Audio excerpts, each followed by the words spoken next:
Yeah.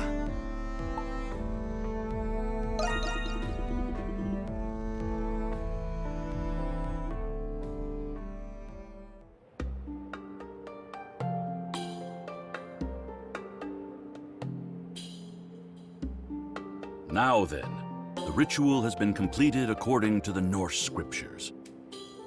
You may pick one of the nuts now, Silhouette. Yes, Professor.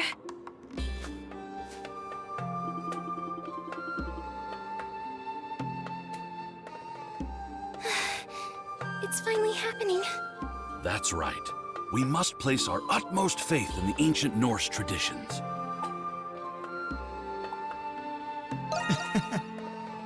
Yes. I just need to have faith and trust in the Professor. I am very eager to be free of this mask. It's quite heavy. Okay.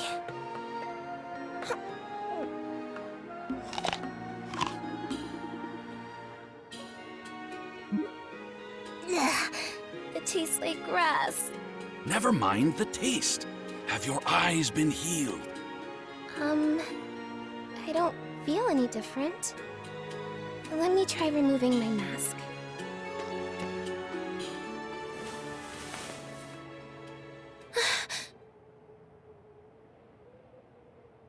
It's so amazing, Professor! The sky and the trees. Oh, it's all so vibrant and colorful. Thank the gods! It's a success! Oh, we finally did it, Silhouette! Yes, we did, Professor! I don't know how long it's been since I've seen the world for how it truly is. I never imagined it would be this beautiful.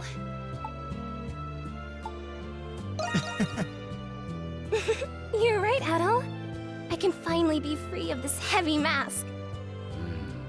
I'm glad all that research into the ancient Norse customs paid off. It seems my hypothesis was accurate. You are a descendant of Norse oracles. We succeeded in suppressing their extraordinary power residing within you. Oh, I don't really understand all that complicated history stuff. All I know is that it wouldn't have been possible without you both. Huh? That's odd. Everything's turning red again. Adel! Watch out! Behind you!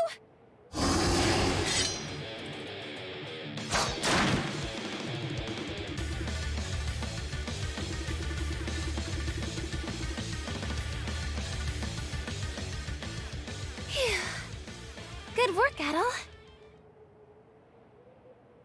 Professor, what does this mean? My eyes, they're back to how they were. It appears as though the effects of the nut were only temporary. I failed. I should not have been so quick to assume success. I have no other leads from the scriptures aside from this. I'm terribly sorry, Silhouette. You don't need to be, Professor. You've already done so much for me. We know that these nuts work. I can just eat one if I ever feel like taking off my mask. So, don't get down on yourself, okay? Your kindness is enough to give anyone comfort, Silhouette. But I won't quit. We'll find a way to cure you for good. Our next plan requires you, Adel, to annihilate all the Lemiris right away. I'm sure Adel would have already done so if it were that simple. You do have a point. But it makes me happy that you're working so hard for me, Professor. It's true that if all the Lemiris went away, nobody would have to fight them anymore. And if there was even the slightest chance that were possible, I'm sure that you would be the one who could do it, Adel. So, I'm going to do my best to keep helping you.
Father, you're right. I did leave Pendleton, but I'm still a part of this family. I'll never forget everything that you and Carla have done for me, so please. The time for remission has long passed. It was your decision to leave. Once you've made a decision, you must commit to it and accept its consequences. I understand. Then I have a proposal. As the owner of Le Petit Fleuriste, I propose a business arrangement. What did you say? We at Le Petit Fleuriste offer to provide investigative services to Pendleton. We will confirm the safety and whereabouts of Carla Pendleton, your chief of sales. As compensation, we seek the white sarin flowers that bloom across Altago. We understand you have these seeds in stock, and ask that you give us a courtesy discount. We will also require you to provide any and all information relevant to the investigation. Do you have any idea what you're suggesting? How can I partner with a flower shop from the slums with no reputable achievements? A man with your merit and experience should be able to tell if we are trustworthy. What?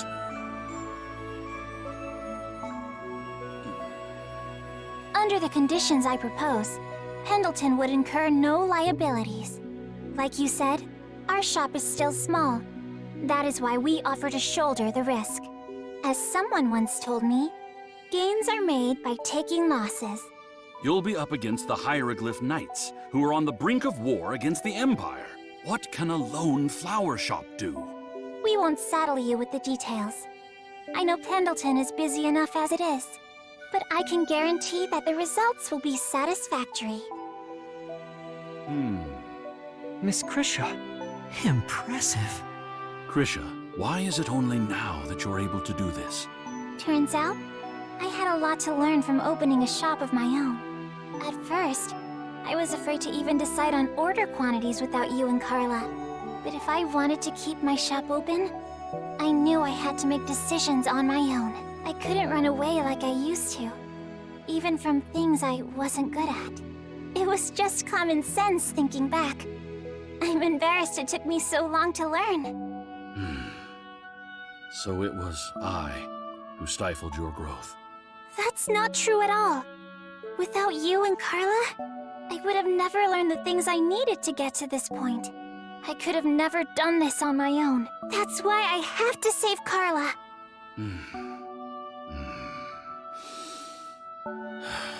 I filed a complaint with the Roman garrison for what happened to Carla, but Warden Belger wasn't there, so it was a fruitless endeavor. Huh? Was any and all information relevant to the investigation not one of your conditions? Father!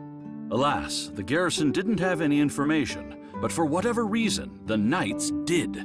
According to them, Carla was detained on suspicion of colluding with the Monstrums.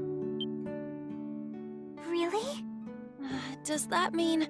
The charges alone aren't enough to incite suspicion. For all we know, they could be true. I'm sure Carla's reasons would have been justified. It was the fact that they had the gall to arrest someone from Pendleton without consulting me, considering my relationship with them. It is a most unwarranted and concerning act.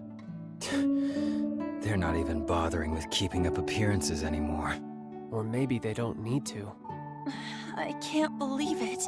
My personnel in the mines report that the Knights often meet in the prison's restricted sector. Rumors are circulating that the Knights are holding their newly captured prisoners there. The restricted sector. Maybe Carla's there too. It is a possibility. That's all the information I have about Carla at the moment. Thank you, Father. I can't believe they intend to rebel against the Empire by usurping the Governor General. While it's true the Empire did invade Glia, it's better governed under them than the royal family. I think the current events are a necessary step in history, but a rough one nonetheless. Mr. Pendleton. I'll send word if I get any more information. Be careful. I will. One last thing, about your shop. Its location lacks visibility and is disadvantageous to your exposure. Even small changes can bring about vast improvements to your business's image. Remember what I've taught you. Okay. Thank you, Father.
Could it be?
I'm glad to see you are okay.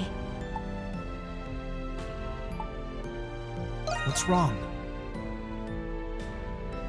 The moment Aprilis was pierced by that sword, I remembered something very important to me. How had I forgotten this? Long ago, I was once a doll that was given to a certain little girl. She belonged to a common farming family, though they lived comfortably. As this girl's doll, I watched as she grew into a proper young woman. Those were modest, peaceful days. I thought they would continue as they were forever. That was until the girl, Rosvita, was discovered to be a saint and sent off to war. I'm going now, Anemona. I'll be back before you know it, so be a good girl and wait for me, okay? When the war's over, we'll have a wonderful tea party together, like we always do. And those were the last words she ever spoke to me. You mean Saint Rosvita? You were Saint Rosvita's doll? If those memories came back after seeing Aprilis's final moments, does that mean... I'm not entirely sure yet. But there was one other thing I remembered. As time went on while she was away, I found myself spending time with another human. I called him Papa. Happy birthday, Anemona. For today will be the first day of your life. Now open your eyes and look at me. Stretch your legs and feel the land beneath your feet. Papa was the one who gave me a soul and a conscience. Is that even possible? Who the hell is this guy? Unfortunately, I haven't remembered much more than that, but something inside me tells me Papa is much closer than we realize. Perhaps more of my memories will return with time. Anemona,